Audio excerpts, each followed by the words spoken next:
আজ ছিল আমাদের এক শ্রাদ্ধ বাড়িতে নেমন্তন্ন, যদিও যেতে একদমই ইচ্ছে করছিল না। তা না গেলে নয়, ব্যাপারটা হলো আমার পাশে বাড়ি এক জেঠুরির শ্রাদ্ধ ছিল। আর আমার না যাওয়ার কারণ হলো আমার শরীরটা না খুব খারাপ, মানে আমার এই কদিন এত গ্যাস অ্যাসিডের প্রবলেম হচ্ছে, কেন হচ্ছে আমি সত্যি জানি না। তোমাদের কাছে যদি কোনো সাজেশন থাকে তাহলে আমাকে একটু প্লিজ সাজেস্ট করো। শ্রাদ্ধ বাড়িতে গিয়েই প্রথমেই আমরা খেতে বসে পড়েছি। কি কি মেনুতে ছিল সেটাই আজকে তোমাদের বলি, শোনো।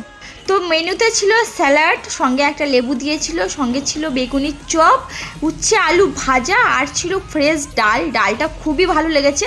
আর বেগুনির চপ ডাল খুবই অল্প করে আমি খেয়েছি, সঙ্গে ভাতটাও খুব অল্প করে খেয়েছি, কারণ আমার অ্যাসিড হয়ে গেছিলো। সঙ্গে ছিল এঁচোড়ের তরকারি, মাছের মাথা দিয়ে করেছিল।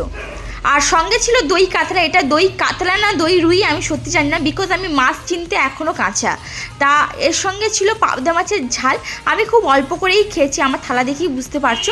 আমি যেটুকু ভাত নিয়েছিলাম সেটুকু ভাতই রেখে দিয়েছি। আর এখানে চাটনিটা না খেলেই নয়, তো চাটনি আর পাঁপড়টা খেয়েছি। আর মিষ্টিটা আমি স্কিপ করে গেছি, মিষ্টিটা আমি খাইনি, তাই লোলোর থালা দিয়ে তোমাদের দেখিয়ে দিলাম। আর ছিল আইসক্রিম।